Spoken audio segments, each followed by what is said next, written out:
Maya adjusts the strap of her handbag as she inches closer to the security's checkpoint. The line moves efficiently, passengers stepping forward, scanning tickets, and proceeding without hassle. Then, a voice cuts through the hum of airport chatter. "Ma'am, step aside." She looks up. Officer Daniels, badge glinting under the fluorescent lights, stares her down with an expression devoid of warmth. His hand is already raised, motioning her away from the queue. "Special screening," he says flatly. Maya glances around. No one else is being pulled aside.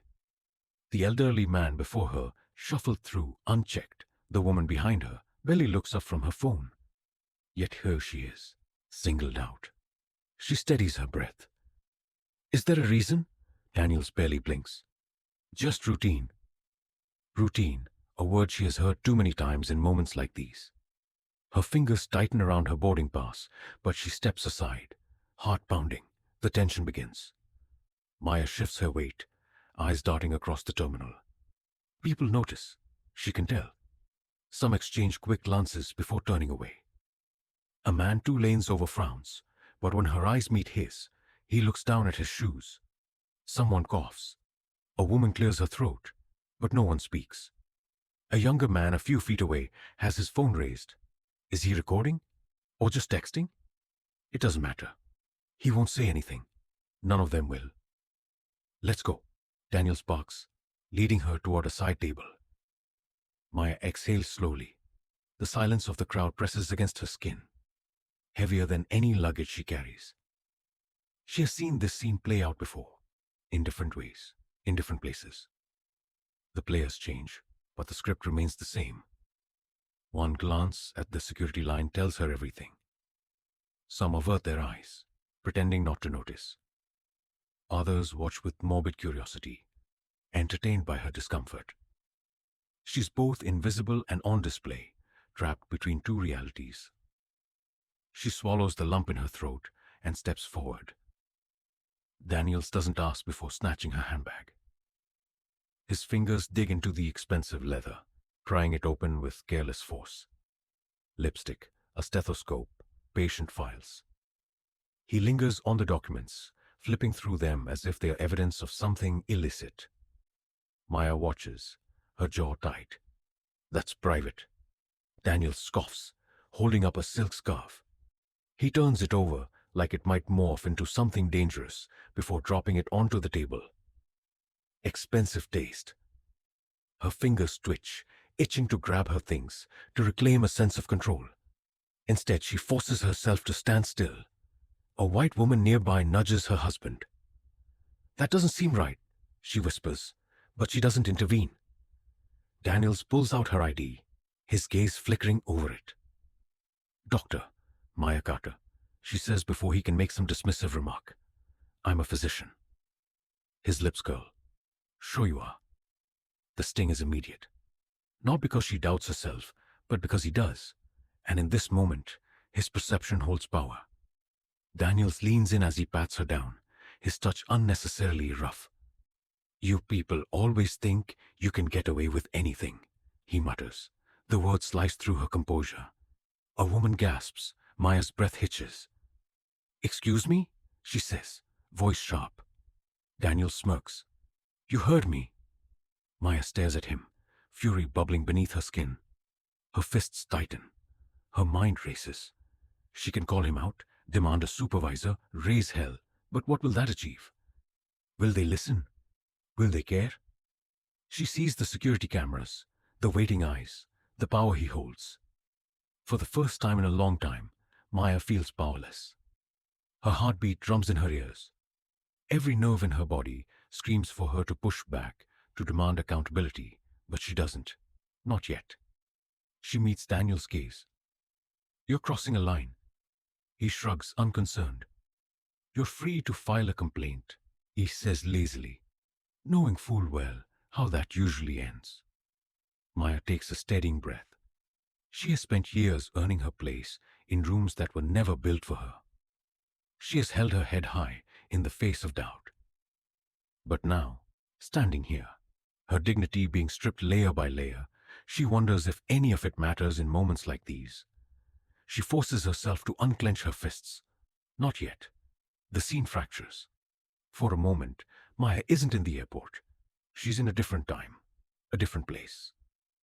A young girl gripping her mother's hand as a store clerk eyes them suspiciously.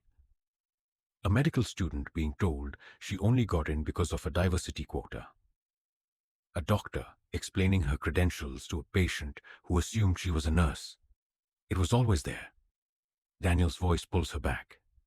Are we going to have a problem? The screen cuts to black. The audience is left waiting. Who is Maya Carter? And how did she end up here? Maya Carter? You mean doctor? Maya Carter. The correction rolls off her tongue automatically, but she's used to it by now. People rarely see her title before they see her skin. She adjusts the strap of her bag, her fingers grazing the embossed letters. Maya Carter, M.D., F.A.C.S. Prestigious, earned. Yet, it never seems to be the first thing people notice. Because before she's a world-renowned neurosurgeon, she's something else in their eyes. Today is no different. She sighs, shaking off the weight of the unspoken as she approaches the airport security line. Her flight isn't just any flight. It's taking her to the biggest moment of her career.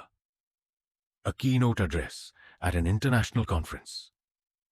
A room full of the best minds in medicine, waiting to hear her speak. But the world doesn't always see achievements first. And neither does the TSA officer locking eyes with her from across the checkpoint. Doubt had been a constant companion in her childhood. In the small town where she grew up, being the only black girl in advanced classes meant whispering voices and skeptical glances. Teachers questioned if she really wrote that essay. Classmates snickered when she raised her hand too quickly, too confidently. The first time she said she wanted to be a doctor, her guidance counselor chuckled. That's a tough road, Maya. Have you considered nursing instead? She considered a lot of things that day. Walking out, arguing back. But instead, she did what she had always done. She worked harder. Flashcards under a pillow. Science textbooks hidden in the covers of teen magazines. Skipping parties, ignoring the sting of isolation. Every honor roll, every award, every scholarship, proof.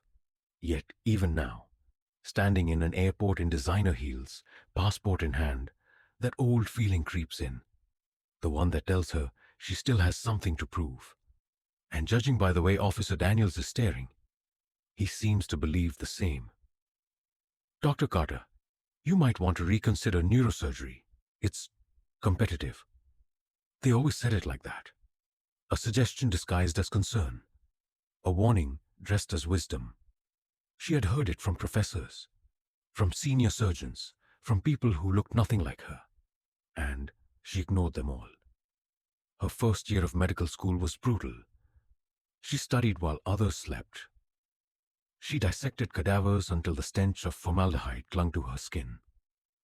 She pushed herself through exhaustion, determined not to give anyone a reason to doubt her. The first time she stepped into an operating room, she felt it. The rush, the precision, the power of saving a life with her hands. But being the best wasn't enough.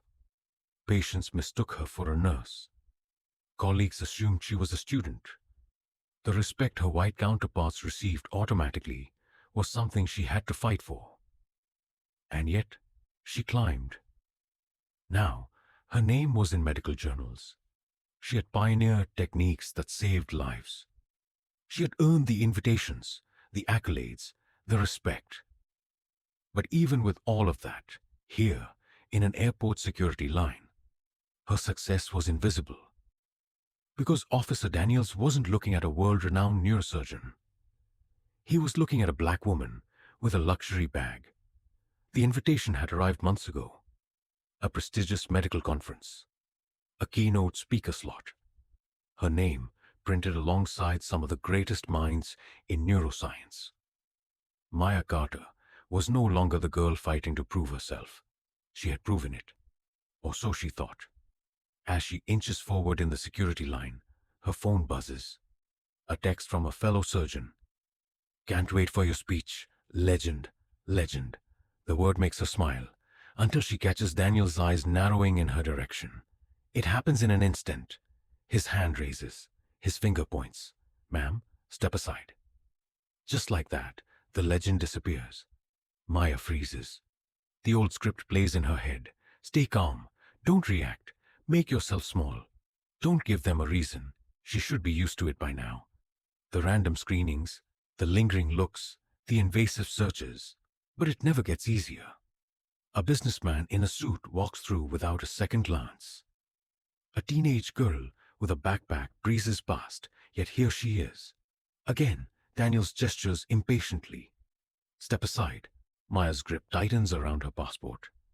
She's operated on brains, held lives in her hands, stood in front of packed auditoriums and commanded attention, and yet, in this moment, none of that matters. Because no matter how much she's achieved, how many lives she's saved, how much respect she's earned, she's still forced to prove herself. She exhales slowly, stepping forward, and just like that, the screening begins.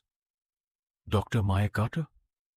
The way he says it doesn't sound like a question, more like an accusation. Officer Daniels turns her ID over in his hand, then back again, his thumb dragging slowly across the laminated surface. The pause stretches, longer than necessary, longer than normal. Maya waits. She's been here before. Different city, same moment. The way some people hesitate when they see her name. When they see her. Daniel squints at her ID, then up at her face. What's your purpose for travel? She keeps her voice steady. I'm heading to a medical conference. His brow lifts just slightly. Medical, huh? The implication is loud in the silence. She could tell him more. That she's the keynote speaker. That her research is saving lives. That she's earned every accolade behind her name.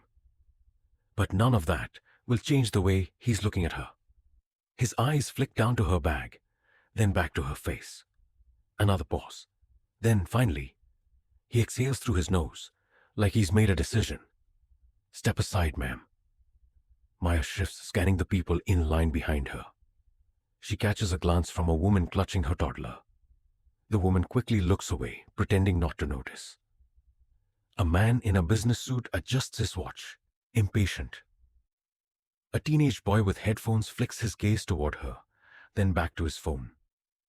Nobody speaks, and yet their silence says enough. Maya turns back to Daniels, swallowing the frustration rising in her throat. I've already been cleared. What's the issue?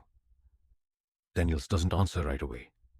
Instead, he lifts his chin slightly, as if daring her to push her back further.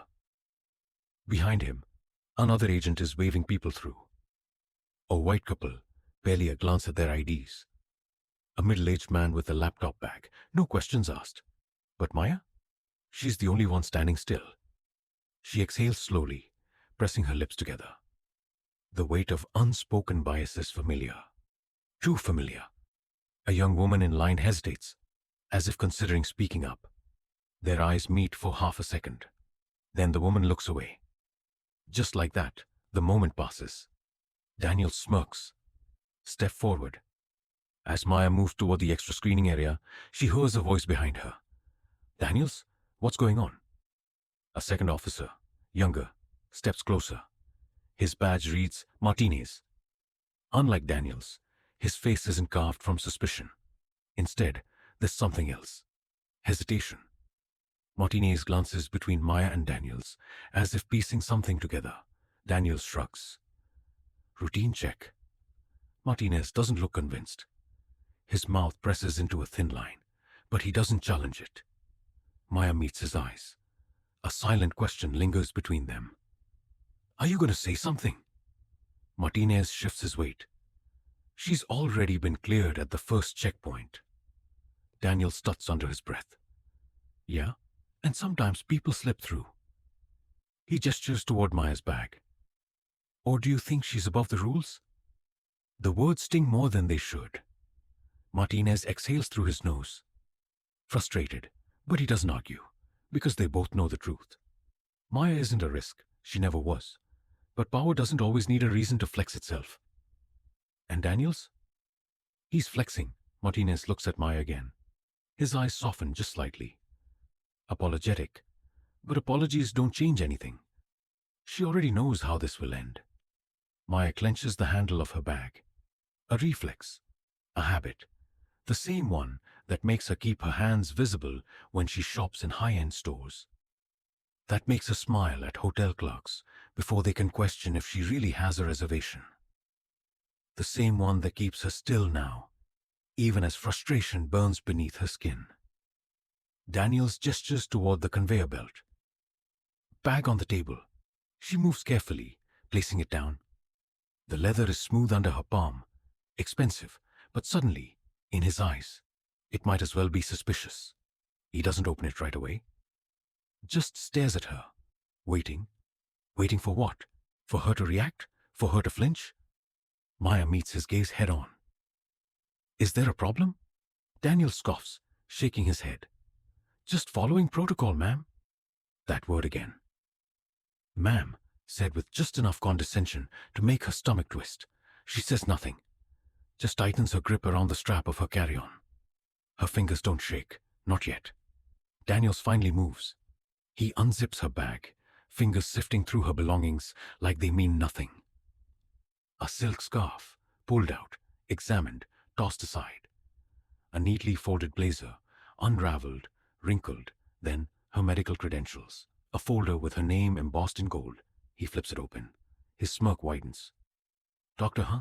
She doesn't answer, because she knows this isn't curiosity. It's mockery. Daniels lingers on the folder before setting it down, almost lazily. You'd be surprised how many fake IDs we see around here. Maya exhales slowly. That's not a fake. Sure, he muses, rifling through the rest of her bag. Like I said, just a routine check. Routine. She watches as another white passenger breezes through without so much as a glance at their belongings. Routine. She sees Martinez again standing by, jaw tight, but he doesn't interfere. Routine. Maya forces herself to breathe, to stay composed, to not let him see the way her pulse hammers beneath her skin, because she knows how this game is played. And she's tired of playing. Daniels holds up Maya's designer bag, turning it in his hands like an artifact under inspection. His smirk widens. Daniels, this is some real expensive taste. You sure this is yours? Maya crosses her arms, her jaw tight. She's seen this before. The silent accusation, the disbelief. Maya, is that a serious question? He leans in, voice dripping with mock concern. Daniels, hey, just doing my job. You know how it is. Some folks like to, live above their means. Maya's pulse kicks up. There it is. The not-so-subtle implication that she doesn't belong. That someone like her couldn't possibly afford what she has. Maya, I bought it. Just like I bought my ticket. Just like I earned every bit of what I have. Daniels chuckles, shaking his head. Daniels, relax. No need to get defensive. Just making sure everything checks out. But his eyes aren't on the bag anymore.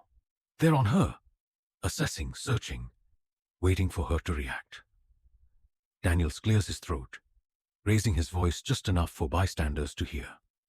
Daniels, ma'am, I need you to stay calm and cooperate. Heads turn, curious glances shift to whispers. He's framing her. A man with a rolling suitcase steps back, his grip tightening on the handle. A mother nudges her child behind her. The message is clear. She's a problem. Maya exhales slowly, controlling the fire in her chest. Maya, I'm cooperating. You're the one making a scene. Daniels tilts his head, amusement flickering across his face. Daniels, if everything's in order, you've got nothing to worry about, right? A woman with blonde hair and an oversized tote watches intently, phone in hand, recording. Finally, someone sees it for what it is. Bystander. This isn't right. You're targeting her. Daniels barely acknowledges her. He doesn't need to. The majority of the crowd remains silent, choosing the comfort of indifference over confrontation. Maya sees their faces, their refusal to get involved. It's always like this. The woman with the phone steps closer, her voice firmer. Bystander, I'm recording this. Everyone can see what's happening.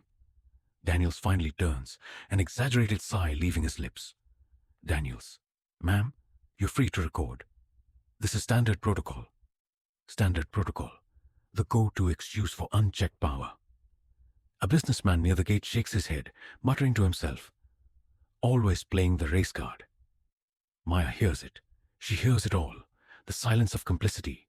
The weight of expectation. To endure. To swallow it. To move on. But not this time. She stands straighter, leveling Daniels with a look. Maya, you want to know how I can afford this bag? My career? My life? Daniels scoffs, arms crossing. Daniels, enlighten me. Maya takes a slow breath, her voice steady. Maya, I'm Dr. Maya Carter, neurosurgeon, keynote speaker for the Global Medical Conference in London. A flicker of hesitation crosses his face, gone in an instant. Daniels, that's so? Maya pulls out her conference invitation and places it directly in his hand. The official letterhead, the embossed gold seal, unmistakable. He stares at it. The moment stretches, the tension palpable. And then, he laughs. Daniels, that's cute. He tosses the letter onto the table, dismissing it like it means nothing. Maya's stomach clenches. Even with proof, he refuses to see her. Daniels signals another officer. Daniels, full bag check. Maya's heart slams against her ribs. Maya, you're serious? Daniels gestures to her luggage. Daniels, something wrong, Doc? Thought you had nothing to hide. The second officer unzips her suitcase, flipping it open like a spectacle. Medical journals. A framed picture of her late father. A dress carefully folded for the conference dinner. All exposed, all violated. A wave of humiliation washes over her. Everything she owns, everything that makes her human, is now laid bare for strangers to judge. Daniel sifts through her things with deliberate slowness, dragging out the moment. A lump forms in Maya's throat. She can't let him win. Maya, done? Or do you need me to explain every item in my bag too? Daniel smirks but says nothing. Maya clenches her fists at her sides. If she pushes back, what happens next? A simple trip to the airport has turned into a public interrogation. A flex of power designed to remind her success, her status, her accomplishments mean nothing to men like Daniels. The blonde woman with the phone shakes her head. Bystander, you should sue. Maya lets out a slow breath. She could fight, call a lawyer, make a scene. Or she could board her flight and walk away. But what happens the next time? And the time after that? Her eyes meet Daniel's. Maya, you'll remember this moment. I promise you that, for the first time, his smirk falters. And with that, she walks away. This battle isn't over, but it's far from lost. A sharp voice cuts through the suffocating tension. Doctor? Carter? The crowd stiffens as a sharply dressed airport executive strides toward them, urgency in his voice. His eyes dart between Maya and Officer Daniels, instantly piecing the situation together. Daniels' grip tightens on Maya's bag, but his expression flickers with uncertainty. Is there a problem here? The executive's tone is clipped, authoritative. Maya exhales slowly, her pulse pounding. For the first time since this ordeal began, she feels a shift. Someone with power has entered the scene, and they know who she is. Daniels clears his throat, his bravado slipping. Just a routine check, sir. Standard procedure. The executive's gaze darkens. Routine? He gestures toward Maya's belongings, still scattered across the table like evidence at a crime scene. His voice hardens. Is that what this looks like? Passengers exchange glances, the murmurs growing louder. A woman nearby shakes her head. Someone else pulls out their phone. Daniels shifts, suddenly aware of the scrutiny. She was acting suspicious, he mutters, but the words lack conviction now. The executive doesn't even acknowledge him. Instead, he turns to Maya, his expression softening. Dr. Carter, I sincerely apologize. Please, allow me to personally escort you to your gate. Maya doesn't move. Not yet. Her voice is steady, deliberate. You know who I am? The executive nods. We've been expecting you. And just like that, the weight of the moment changes. Silence falls. The crowd, once indifferent or wary, leans in, processing the shift in power. Daniels blinks, his fingers twitching against Maya's passport. Expecting her? He echoes, his voice barely above a whisper. The executive levels him with a stare. Dr. Maya Carter is one of the world's leading neurosurgeons. She's here on an international invitation to keynote a global medical conference. He pauses, letting the weight of the words sink in. A guest of honor. The murmur spreads. Passengers who had ignored Maya moments ago now stare at her in awe. Someone gasps. A man in a business suit actually steps back, as if embarrassed by his earlier silence. Maya watches Daniels carefully, noting the way his jaw clenches. He grips the passport like a lifeline, but his authority is slipping fast. I was just doing my job, he starts, but his voice lacks the arrogance from before. The executive doesn't bother responding. Instead, he gestures toward Maya's bag. Return her belongings, immediately. Daniels hesitates, but the command is absolute. Slowly, he places the items back, his fingers stiff and reluctant. Maya doesn't move to collect them. Instead, she studies Daniels, her gaze unwavering. What was it? She asks quietly. My skin? My name? Or just the fact that I didn't shrink under your scrutiny? Daniels looks away, and for the first time, Maya feels the scales tipping in her favor. Daniels finally looks down at the passport in his hand, as if seeing it for the first time. The embossed lettering, the diplomatic clearance, the unmistakable status. His grip slackens. Dr. Carter, he mutters almost to himself. His throat bobs as he swallows. The arrogance, the confidence, it's gone. Passengers are still watching, their judgment no longer aimed at Maya, but at him. The subtle shift is palpable. A moment ago, he held all the power. Now, it's slipping through his fingers like sand. The executive watches him carefully. Do you have anything else to say, officer? Daniels exhales sharply. He stops. What can he say? That it was all just a misunderstanding? That he hadn't meant to escalate things? That he had assumed too much, too quickly? The excuses die on his tongue, because they wouldn't matter. And then the final blow. A passenger, one who had been silent before, mutters just loud enough for others to hear. This is what racial profiling looks like. The whisper spreads like wildfire.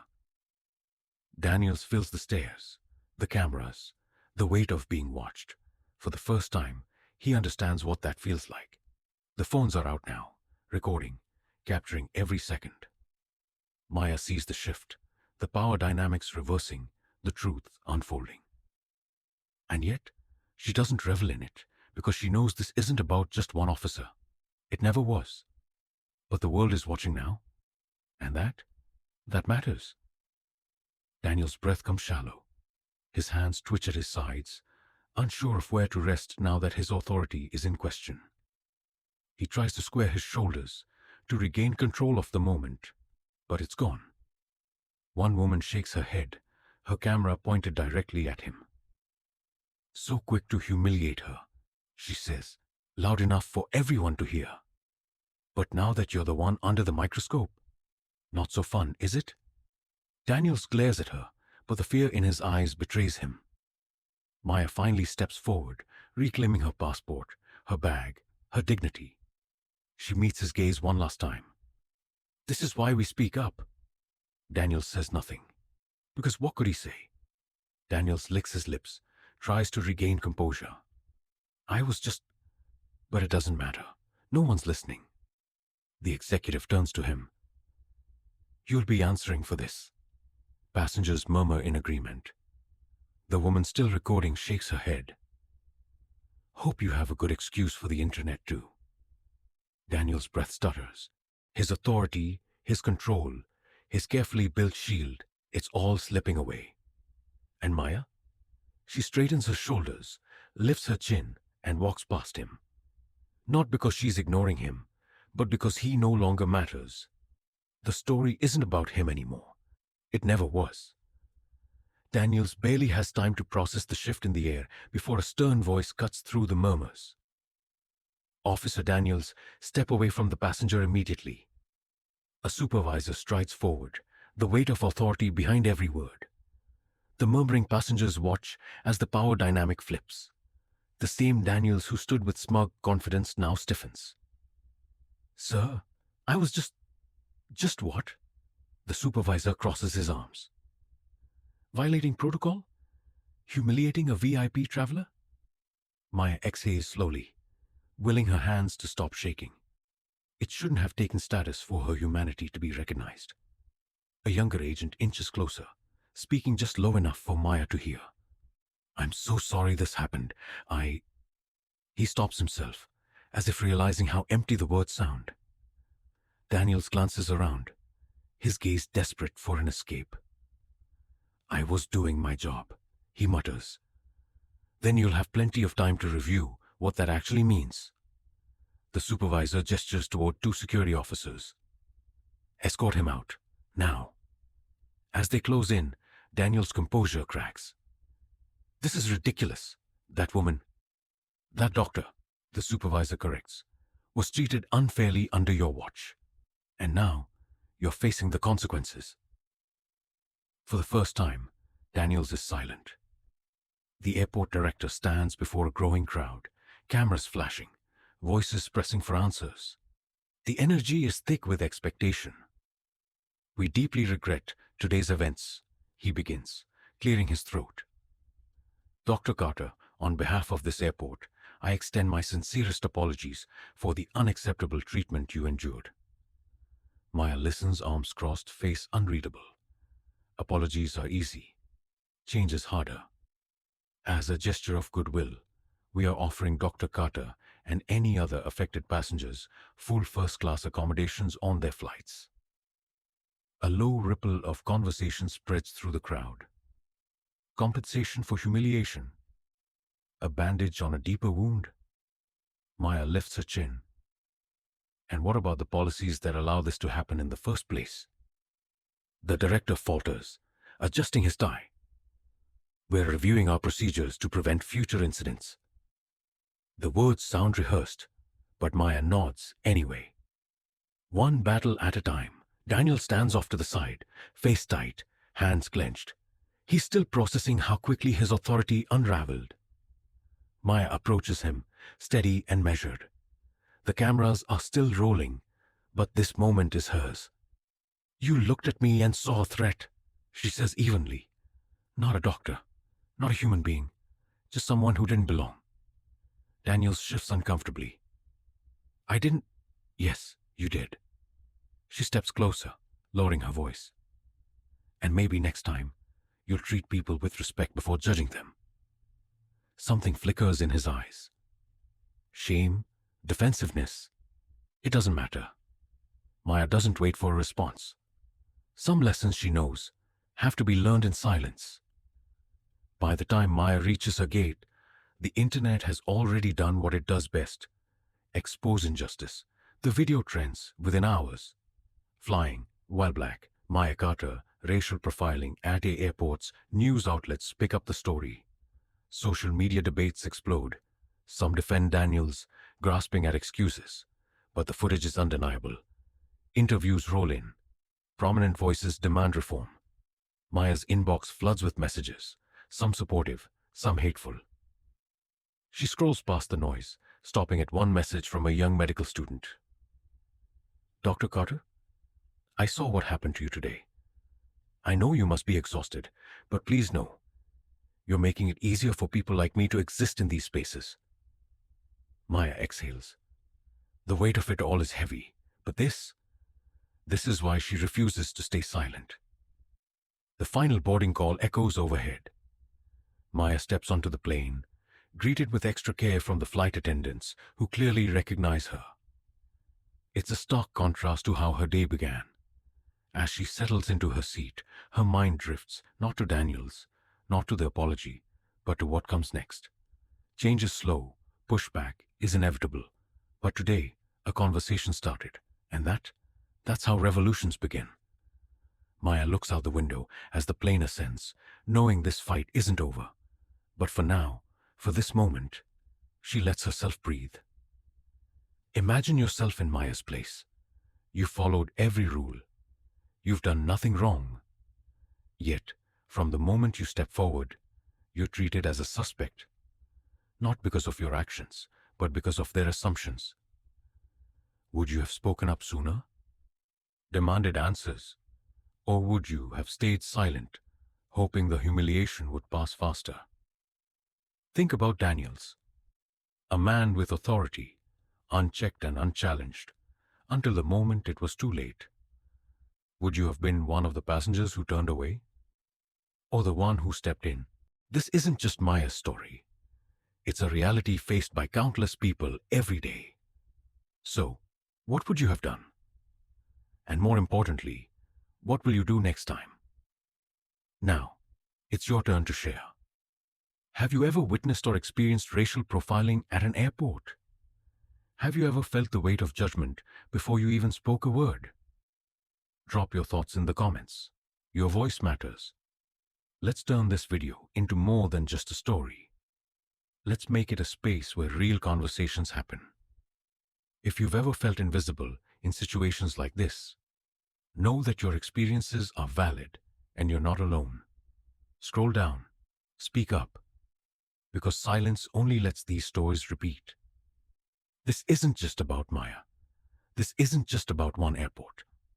Racial profiling happens everywhere, and the only way it stops is if we refuse to look away. By liking, sharing, and subscribing, you're not just supporting this video.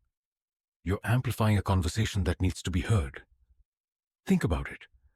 How many times have incidents like this gone unspoken, dismissed, or ignored?